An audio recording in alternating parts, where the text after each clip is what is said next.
आप देख रहे हैं आपकी खबर। मध्य प्रदेश सरकार द्वारा युद्ध स्तर पे कोरोना पे रोकथाम के लिए लगातार प्रयास किए जा रहे हैं।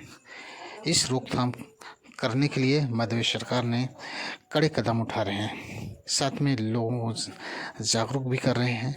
साथ में मुख्यमंत्री शिवराज सिंह चौहान ने जनता से अपील की है कि यदि शहर से लेकर गांव तक जिन क्षेत्रों में कोरोना के संक्रमित ज़्यादा पाए जाते हैं, उस क्षेत्र में उस एरिया को माइक्रो कंटेनमेंट जोन बना दिया जाए और वहाँ के लोगों को ज़रूरत की जो सुविधाएं की चीज़ें हैं उनको मुहैया कराया जाए।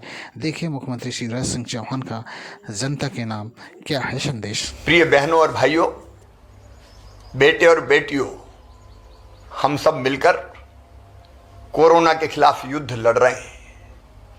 राहत की बात यह है कि अब लगातार पॉजिटिविटी रेट कम होता चला जा रहा है। 22 अप्रैल को पॉजिटिविटी रेट जहाँ 24.29% था, ये घटते घटते आज 25 अप्रैल को 23.01% हो गया। एक और राहत की बात है कि अब जहाँ संक्रमित होने वाले भाई और बहनों की संख्या लगभग स्थिर है, 13,000 के आसपास बनी हुई है, वहीं स्वस्थ होकर घर जाने वाले भाई और बहनों की संख्या तेजी से बढ़ी है। 19 अप्रैल को ये संख्या 6,836 थी, 25 अप्रैल को बढ़ के 11,324 हो गई। लगातार स्वस्थ होने वालों की संख्या बढ़ रही है, रिकवरी रेट हमारा बढ़ता चला जा रहा है, लेकिन अभी लंबी लड़ाई बाकी है। और याद रखिए, ये जो रिकवरी रेट बढ़ी और पॉजिटिविटी रेट कम हुआ, इसका सबसे बड़ा कारण है आपका सहयोग। कोरोना कर्फ्यू, कोरोना से लड़ाई घर के बाहर निकल के नहीं जीती जा सकती। कोरोना से लड़ाई हम घर पर रहकर ही जीत सकते हैं। हम घर पर रहे, इसलिए संक्रमण की दर अब घटती और है। आप सबसे मैं निवेदन करना चाहता हूँ, ये सहयोग लगातार आवश्यक है। धैर्य और संयम से हमको इस लड़ाई को लड़ते रहना है। मेरी प्रार्थना है कि हमारे गांव में अगर किसी मोहल्ले में कुछ घरों में संक्रमण है तो एक माइक्रो कंटेनमेंट एरिया बना दीजिए। उस इलाके को अलग करके वहाँ रहने वाले भाई बहनों की आवश्यकता हम घरों में पूरी कर देंगे, लेकिन वो वहाँ से बाहर ना निकले, ताकि संक्रमण को फैलने से हम रोक सकें। अगर हमारे शहर में किसी कॉलोनी में, किसी मोहल्ले में संक्रमित भाइयों और बहनों की संख्या ज़्यादा है तो वहाँ माइक्रो कंटेनमेंट एरिया बना के, मतलब उतने इलाके को कंटेन करके हम संक्रमण को बाहर फैलने से रोक दें। ये सहयोग अत्यंत आवश्यक है और इसलिए अब माइक्रो कंटेनमेंट एरिया बनाने की नीति भी इस लड़ाई में हमने सम्मिलित की है। मेरे प्रिय बहनों और भाइयों, जब हमारा कोई परिजन संक्रमित होता है तो मन में तकलीफ और व्यथा होना बहुत स्वाभाविक है, लेकिन कई बार ये देखा गया है कि बड़ी संख्या में पॉजिटिव पेशेंट के साथ परिजन अस्पताल आते हैं। मैं आपसे निवेदन करना चाहता हूँ, इसके कारण एक और आप स्वयं संक्रमित हो जाते हैं तो आप खुद का भी नुकसान करते हैं, पर आप संक्रमित हो गए तो फिर आपके परिजन की देखभाल कौन करेगा। और इसलिए मैं निवेदन करना चाहता हूँ कि किसी का आना परिजन के साथ आवश्यक है तो कोरोना गाइडलाइन का पालन करते हुए आए। ज़्यादा संख्या में लोग बिल्कुल ना आए और अस्पताल में तो संक्रमित को भर्ती करवाने के बाद वार्ड में कतई ना जाएं, बिल्कुल ना जाएं। आप अगर कोरोना पॉजिटिव पेशेंट्स के वार्ड में अंदर जाएंगे तो आप स्वयं संक्रमित हो जाएंगे। इससे संकट और बढ़ेगा और गहराएगा।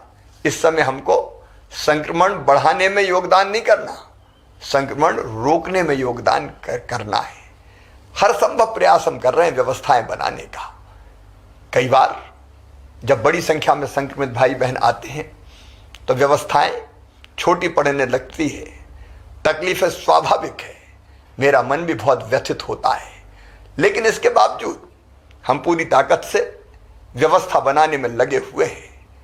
ऑक्सीजन की आपूर्ति लगातार बनी रहे, बढ़ती रहे, इसका हर संभव प्रयास जारी है। माननीय प्रधानमंत्री जी का, भारत सरकार का इसमें पूरा सहयोग मिल रहा है। अब तो वायुसेना के विमानों से खाली टैंकरों को गंतव्य तक भेजा जा रहा है, जामनगर हो या दूसरे स्थान हो, ताकि वहां पहुंच जाए, जल्दी समय बचे और वहां से भर के फिर बाय रोड आ जाए। रेमडेसिविर इंजेक्शन उपलब्ध कराने के हर संभव प्रयास जारी है। ऑक्सीजन रेल से भी आए, इसकी व्यवस्था भी हमने की है। हम कोशिशों में कोई कमी नहीं छोड़ेंगे, लेकिन इसके बाद भी अगर असुविधा होती है तो मैं क्षमा चाहता हूं, कोई कसर व्यवस्था बनाने में नहीं छोड़ेंगे। हम सब मिलकर लड़ेंगे और इस लड़ाई को जीतेंगे।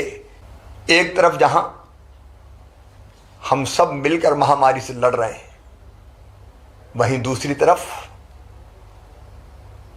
इन कठिनाइयों वाले समय में आपका जहान भी चलता रहे, इसकी कोशिशें भी हम लगातार कर रहे हैं।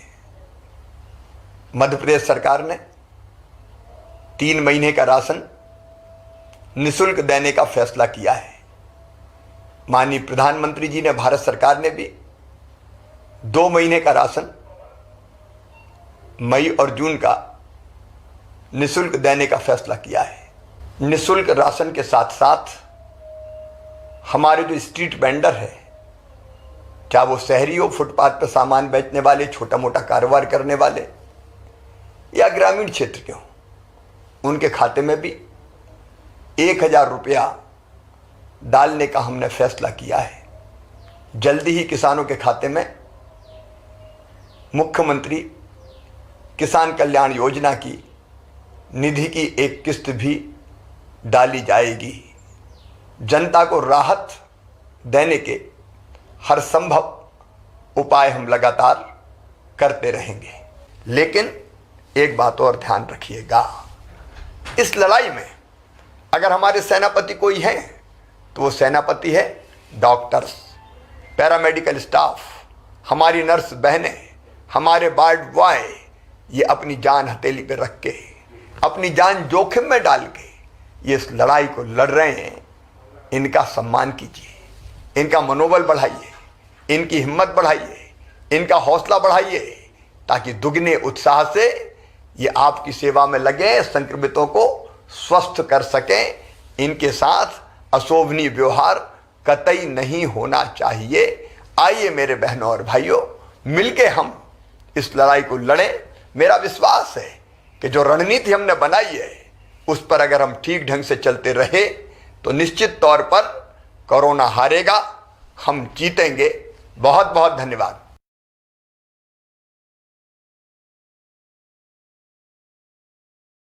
गोयल जी से चर्चा कि एक ऑक्सीजन एक्सप्रेस भोपाल से रांची चले, जिसमें हम टैंकरों से रेल मार्ग से ऑक्सीजन लेके आ पाए। उन्होंने तत्काल स्वीकृति दी और उसका पूरा प्लान तैयार हो रहा है। कब ट्रेन जाएगी, आएगी, टैंकर किस साइज के होंगे, उस पर काम करना हमने शुरू कर दिया है। इससे भी आसानी से ऑक्सीजन पहुंचाई जा सकेगी।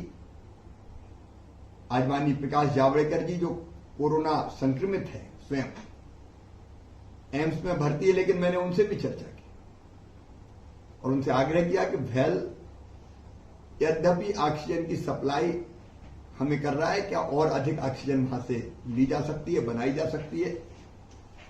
उन्होंने भी वहां ईडी और अधिकारियों को निर्देश दिए हैं।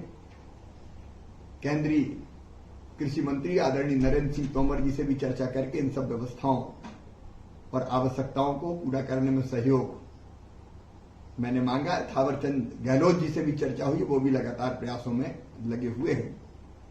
हम हर संभव प्रयास कर रहे हैं।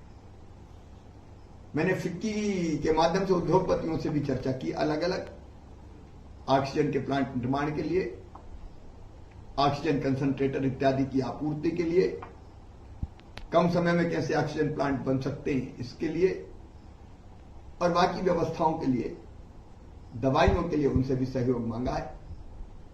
हमारे प्रयास निरंतर जारी है और मुझे विश्वास है कि कोरोना की बढ़ती गति हम रोकेंगे और बाद में इसको समाप्त करके हम विजय प्राप्त करेंगे।